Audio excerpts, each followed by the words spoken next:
Egyetlen Mystery Box eldöntheti valakinek a sorsát. Ő itt Judit, a cégünk a legújabb szereplője. Vagy mégsem? A mai videóban egy SS méretű, aszkomoly doboz fogja eldönteni, hogy felvesszük-e Juditot vagy sem. A doboz ára 8490 forint lesz a webshopon. Dobozban lévő termékek összértéke meghaladja ezt az összeget, felvesszük Juditot. Viszont ha nem, ez volt az első és az utolsó videója velünk. Nézzük hát, mi lesz Juditnak a sorsa. Az első termék egy hatalmas pihepuha lepedő volt, aminek az értéke 3500 forint.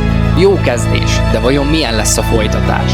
A következő termékünk egy zacskó gumiszalag volt, valamint egy nyakba akasztható virág, nagyjából 800 forint. Majd kibontott egy bélyszínű farmer nadrágot, nagyjából 3500 forint az értéke. A folytatásban ebben a kánikulában egy nagyon hasznos termék érkezett, de annyira nem drága ez a nyakba.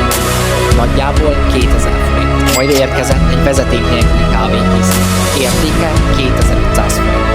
A következő a sorban egy 44-es férfi cipő, 3500 forint. Majd pedig egy szürke farmerre zárt 3000 forint.